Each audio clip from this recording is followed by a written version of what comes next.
Good evening everyone and welcome to the Melbourne Brickworks Design Studio for tonight's Parlour Salon event.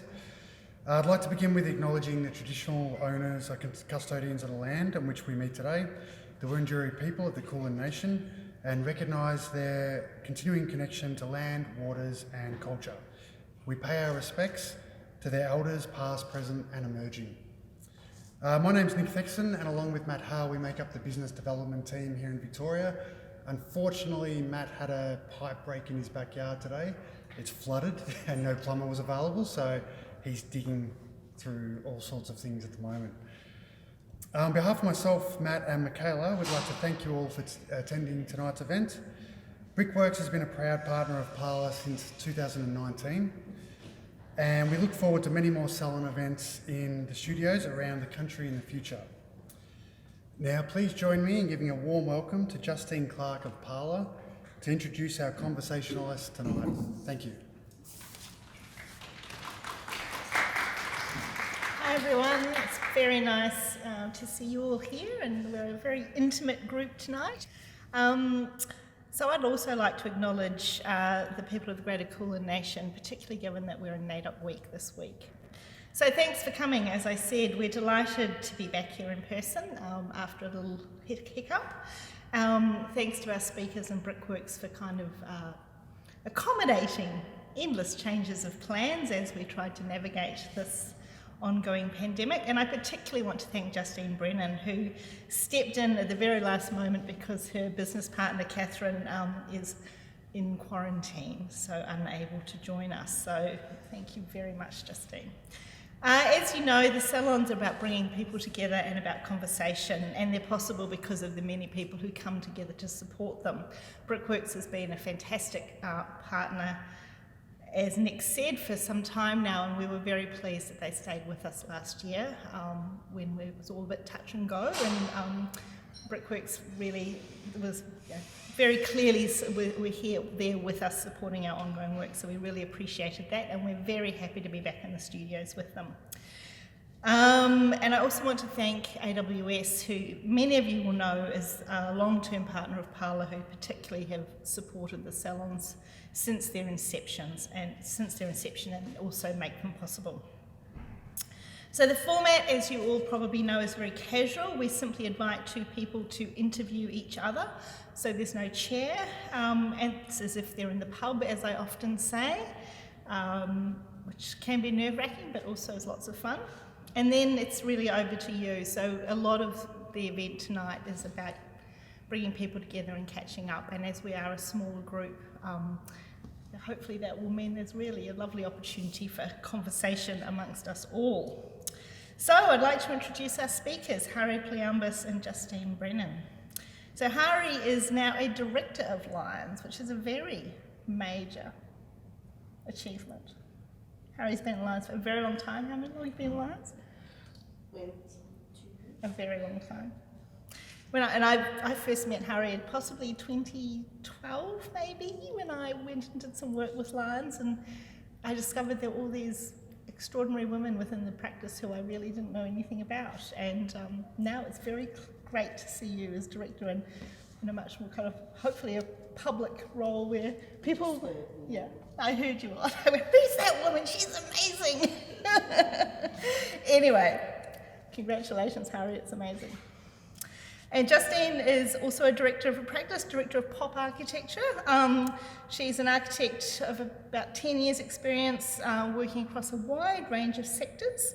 She's interested in how built space affects those who use it and can create a sense of place and belonging. And I know this because I read her Marion's List entry. I always say something like this.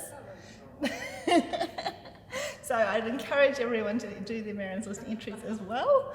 So I'm really looking forward to the conversation. I'm delighted to have you both here. I'm excited to hear more about you, Hari, and I'm looking forward to getting to know you much better, Justine. So take it away. Push the red button. There we go. All right. So it's quite interesting because I initially was going to have this conversation with Ken Sainsbury, Justine's business partner. And I've had a really long association with Kat. I feel she's almost like my architectural daughter. But in turn, Justine is my architectural stepdaughter. Would you like to? Yeah, because I worked for many years with Hari's husband, Matt, and Kat has worked a lot with Hari, so we kind of, know each other quite well through association, and it's quite a nice little connection. Yeah, so I was actually really excited to be speaking to Justine and Kat. We actually prepared all three of us together. And I think one of the things is just before Kat and Justine started their practice, I had a lot of chats with Kat, and it was at a time that she'd just had a family, and we discussed pros and cons of continuing in large practice or having your own. And today we'd like to actually have a bit of a theme about this, because we feel that it's something that's ongoing and there's pros and cons to both. And we'd hate to see everyone go just one way, but it'd be really interesting to discuss why. So could I start with a conversation? Absolutely. So one of my questions to you is, how do you feel your work and your perception of architecture has changed going from a large practice and being part of a large team versus running a smaller practice and now actually having responsibility for everything? It's definitely been an adjustment. It's very different. When I was in a large firm, my role was different. I was project managing a team. I was working on larger scale projects. My last project before I left Architectus was like a $20 million education project, and then I've moved it at POP. We do single residential is the majority of our work. It's much more hands-on, I guess, but you also get to consider every part of a building, which is a bit different. In a school building, people don't really care so much about the door handles, but in someone's private home, that's very important. So that it's kind of got a different level of satisfaction because you're kind of in control of everything, but the scale is different. I guess now I have to be a jack of all trades, working on all phases of the project, getting the work and following it all the way through, as well as running a business and thinking about the well-being of staff and how we're going to pay wages. And it's different, but it has its own rewards and challenges. They both did. I guess you have a very good success story in large practice.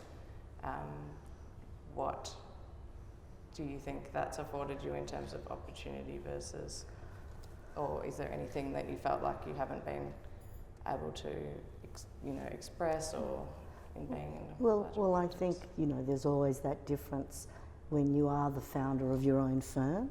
You do set a course, you are the navigator, and you do absolutely get to set, if you like, that vision.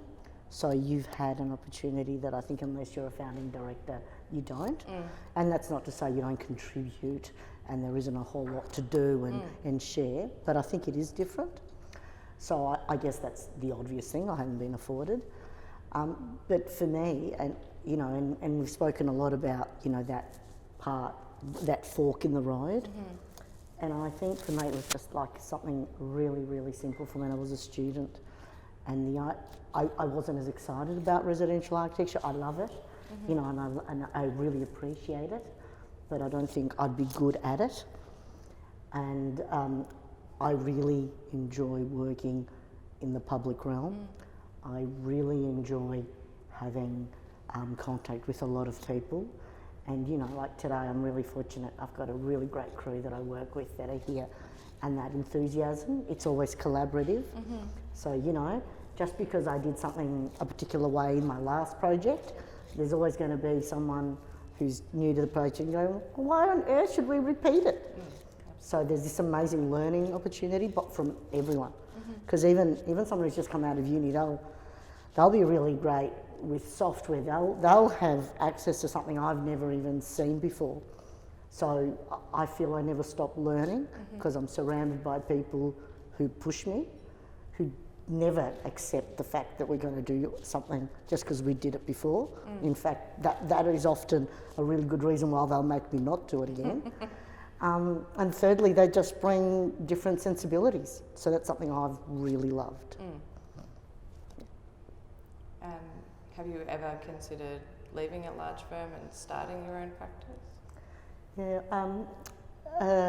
I think possibly when I was really early on in my career, and I think that's when I was probably the most hungry to actually chart my own course. And part of growing old has also been, and I am old, in a really good way, I think just developing more empathy. So the idea that it's got to be my way or the highway has altered, and listening to things, you know, like you just go, and you're humbled by it. It's like, yeah, gee whiz, that's a great idea. But I think more importantly, for me, it was, you know, I had my first child like 17 years ago, and I'm really, really excited by the way things are changing. When myself and a lot of my peers first had children, there was a lot of people questioning, so now it's time for you to leave big practice. It wasn't like a choice. So I'm really, really excited that there's now a choice. I'm really excited, like you and Kat are still so young, and you've already had such success. So I think I would say that for a very long time I've been really happy in that large practice, so I don't think I've pushed it. However, I love to live vicariously through people like you and Kat. I love to hear of your success, and I think, you know, not to overstate it, that, you know, if you give, your practice is really quite young. You both had amazing experience before you started your practice, and you're already having considerable success. So, you know, and there's a whole lot of new avenues open. So what's next for you guys? Not what's next, sorry, I'm going to rephrase that. In the next 15 years, if you could just chart the course, where is it that you're going to take your beautiful sailboat, the one that you guys have put on the water all on your own? Well, I guess in terms of the business, we've always hoped that we would, you know, get up to a scale that was more like sort of 10 to 15 people, so we could get back to a bit more of like a team structure that we're both used to in our larger practices, and, you know, be able to expand the type of work that we do. I mean, we have started off in residential, we've really enjoyed it, but it's mainly been because, you know, we had friends who wanted to extend their houses, or, you know, that the contacts have been more sort of personal. And, you know, I had almost 10 years experience in education, and I would love to work on education, and Kat had vast experience in infrastructure along with her residential experience. So we're always just trying to expand a little bit, you know, and we've got some projects in different sectors. You know, we got on a tender list for a school, and so it's just kind of slowly, but I'm hoping in 15 years, please in 15 years, let me have a job that's outside of residential. It's not to say that we don't love the residential, of course, but it's just, you know, that diversity, and that's just what's, you know, working in education was, I loved it. Like I didn't kind of specifically want to change sectors, but, you know, I have really found residential really rewarding as well. Oh, that's great. So, you know, I think we've been talking about all the really nice things, and, you know, I think it is worthwhile. I think to actually also talk that sometimes we struggle, because I think if we only talk about the nice things, if we only talk about when we feel like we've achieved something or when something's gone our way, it might give people who are currently actually struggling with something the idea that we've never struggled, and I think that'd be really false. So I'm going to share a couple of my struggles and then ask you about yours. So for me, it's a case of, you know, I'm really loud. So, you know, so I'm very self-expressed, and I think sometimes it's a negative, but it's also a positive. But the reason I raise that is that sometimes when things don't go your way, it can be really easy to kind of pull back and say, well, that's it, you know. Whoever I was talking to just isn't buying what I've got to sell. They're not going to support it. And sometimes it is really worthwhile to remember that, you know, if someone's got 50 staff, they don't go home and just go, hey, what does Hari want tomorrow? You know, they've got their own issues. So sometimes reconsidering and re-articulating what you want is actually really important. But more importantly, to go back to why I'm at large practice and the fact that I enjoy, you know, the public scale, is if when I first had a child and I feel like I sort of went, well, yeah, you know, I've done my big practice thing, I should go and do something more appropriate. You know, Parlour's not just about gender equity, it's about the intersectionality of all sorts of diversity. So if people like me who are, you know, not of the primary cultural background, not of the primary gender background, not of the primary whatever background, if we are taken away from having a voice in the public sphere, in the domain outside of the residential or the small scale, does that mean we only have a very, very narrow profile that's actually having an input and a contribution to our broader society and city making? So I know that sounds a bit heavy, but that's always been, you know, whatever tiny contribution we each make, at least we have a voice. So that's always really, really driven me, I think, even when shit wasn't really great. And, you know, I'm 50, I've been working for, I don't know, 26, 27 years. Not every day's been a bag of roses. But I think what would be great is I've had amazing support from my peers. And, you know, sometimes you just got really great support at home. But I think today that message of resilience or of believing in yourself even when someone didn't sort of go straight away, this is amazing, is really important to put out there for everyone and anyone in anything that you might do.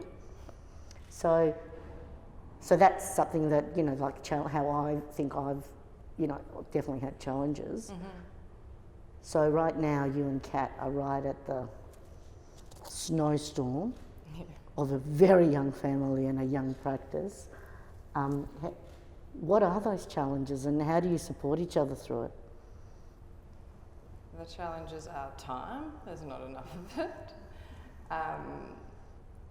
So I've got 11-month-olds and Kat's got 2 children. So when we sort of started the business, Kat had already had Max, and so she was sort of thinking about having Hazel. And I was kind of in a new relationship, so we were sort of at least in different phases, which I think has helped because Kat had sort of finished having children before I started. But it's just been, it's been really challenging just to have the time to do everything. As we sort of said, we're doing, you know, sort of a jack of all trades, so we're kind of doing everything, still on the tools, documenting, also trying to find time to get out and do get new work. Buildings being built on site, and we've got, you know, some fantastic staff, but we're still very small, and so we're still trying to, you know, get those projects built that we can start to market to get more work. And we're really only just starting to do that sort of 5 years in. We've had one building that we're just starting to market now, and another one that's being photographed, which is the biggest building that we've worked on since we started. It's a $6 million new home. And, you know, it's taken 5 years to get that built to have anything to show for it, and everyone knows that that's just the nature of architecture. It takes time. There's a reason why they have 40 under 40, because it takes so long just to get the basics. Yeah, exactly. So, I mean, we have been really sort of this year, we've been able to show a bit for what all the hard work that we've done, and that's made it really, it's made us, it's very nice, but you know, there's more to come. And I guess when we started our business, people said, if you can hang in there for 5 years, then you'll start to have something to show for it. So that's this year. You've hit the one major milestone. I guess when I talk about time, it really is, you know, we've got young families, so we can't do overtime. You know, we can't work those hours that we used to work, and so you've got to leave at this time and you've still got to get the same amount of work done. It's quite stressful, but yeah, equally Isn't that it's the quite big rewarding. secret? Like, working mums are some of the most efficient employees you'll ever have. Yeah, if anything, it's just, the stress is still there because you know that you've got, a really firm time that you have to leave, whereas, if you could stay till midnight if you wanted to, it's kind of a bit of a different attitude. But, so I guess, the struggles have been just trying to get through it all and, get some buildings out there that we could really be proud of, and I think, we have done that, and I think it will be worth it when we can show them to everybody. And we've been shortlisted in a couple of things, like we're starting to get a little bit of traction, and it's really great. Yeah, so in a way today we've been concentrating on a lot of the differences, but in a way I think it, I keep coming back to it because I think that's what's really important. I don't think one way is better than the other. I think it'd be really great to know that, I think for a lot of the young women coming through and the young men, that there's choice, that you could take either road and have a really fulfilling career. And, it's not that you can't do a whole lot unless you work for yourself, but neither is it that just because you've chosen to start your own practice that, you've somehow pushed aside a whole lot of other architectural ambition. Because I think I know Kat enough and I know enough about you, but, you don't in any way lack that architectural ambition. No, if anything, it was because I was ambitious that I went to small practice. But I guess, it's in terms of what you can work on and the types of buildings, like you say, you've got to kind of get to a point where you can start to take on some of that larger work. But I left my larger firm because I was ambitious. I had been there for 9 years and I didn't feel like I had got where I felt I should be quickly enough. Or maybe not the support or the recognition.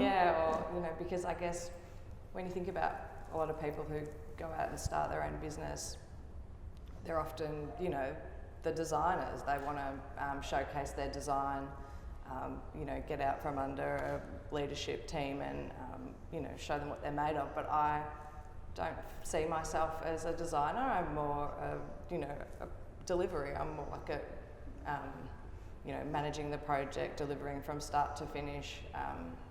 But I wanted to show everyone that I could do that. It's just a bit different. But it also, even in a large firm, delivery is not necessarily the skills that everyone. It's not the glamour. It's not the glamour. Yeah, it's not the glamour skills. Like the design obviously is, and the BD, getting out, getting the work.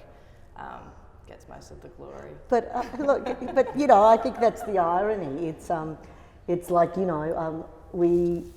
there's a couple I know very, very well, and they actually divorced because the husband was really, really old-fashioned, and he was really not supportive of his wife going back to work after they had twins. But the hilarious thing with their marriage breakup, she had no choice but to go back full time. So I use that as the irony of sometimes starting your own practice. So you start your own practice because you absolutely want to be the front end designer or whatever you say. But then while you have the autonomy and all of the great things that come with it, you're then suddenly realising you've got to run a business, you've got to understand the financials, you've got to be out there singing a song and getting the new work in. You've got to be dealing with HR. So all of a sudden, while, as you said, you might have gone out for just one component, there's a lot of energy expand. There's a lot of other parts to it. Yeah, that's true. But equally, I think something that you said to me during the week was that, as you get higher up senior management in a larger firm, you've got to deal with a lot of that. There is a lot of that comes into play anyway. But I hadn't seen that because I was junior, I guess, at my larger practice. But there's obviously, there's a lot more staff to be. I think any kind of leadership position you take in any industry, these days, HR, those things just can't go away. But I like to think that you've got a good relationship with the people you work with. So while it's heavy in one way, it's also you taking, whether it's, you know, the more intimate bond you might have in a small practice or the bonds that you create in a larger practice, you actually just give a shit about the people you work with. Am I allowed to say that, Justine?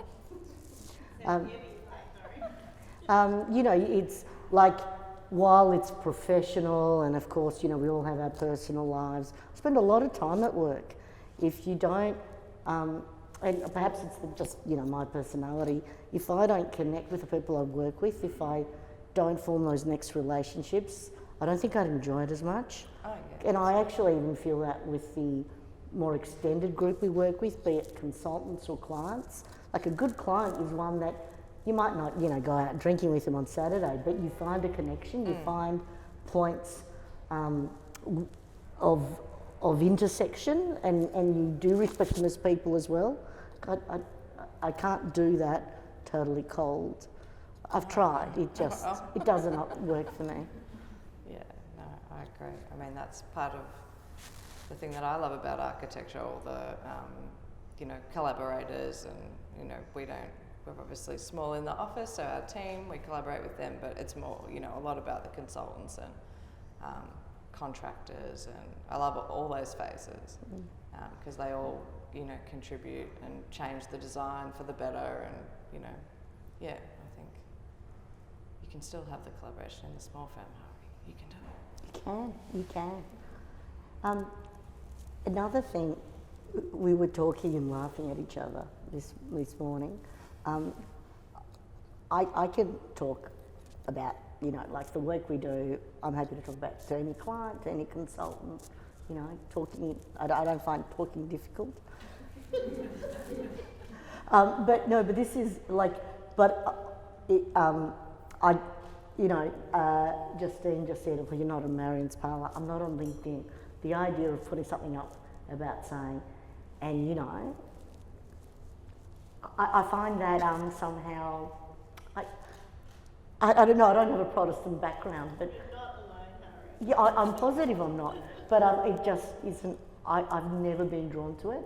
And there are times that I read some people's bios and I always think, really? You could you can put that up there? And I think it's actually more common with women, where we really love to get the acknowledgement, but we pretty much suck at selling ourselves. Like, you know, oh yeah, I've done a few things in the last couple of years, you know, had a couple of kids, oh yeah, you know. So how do we change that? How do we make sure that we mentor, support, provide, you know, this great environment for the next generation where they think, you know, not talking themselves up in a silly way, but sharing what they do in a confident and realistic manner is totally appropriate. How do we help that perception through? I don't have the answer. You don't have the answer. But just reminded me of, you know, obviously we've had to do a fair bit of selling ourselves in our small business, which, yeah, I think it is a female thing, and it's not that easy, and, you know, we've written capability documents and expressions of interest, and quite often, you know, the critique that has come back, like, we thought we've just, you know, sold the sizzle, really, really selling it, and they've come back and said, you haven't sold yourself enough. And I'm just like, oh. Does that also say something about the audience, though? I don't know. I mean, you know, it's been for, you know, bids for, you know, big projects, like more in like the sort of public realm and commercial projects. But yeah, I mean, I guess the takeaway is no matter how much you think you're selling yourself, you're actually not really selling yourself. You can sell yourself more. Yeah. You know, the only people who will hear that are the people who are already overselling themselves. I know, I was just thinking about that. Oh, yes.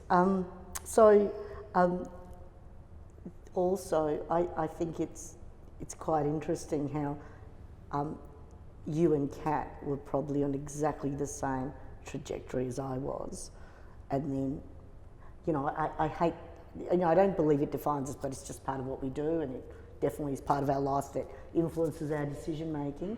It's when we had families that we suddenly went, look, this is where we're going to make these different decisions. And it's really funny that we actually took the different paths.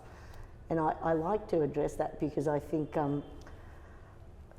you know, Justine kind of said, you know, she came and she worked in our office at Lyons and she realised how many senior women there were, but it possibly, you know, isn't that visible a lot of the times.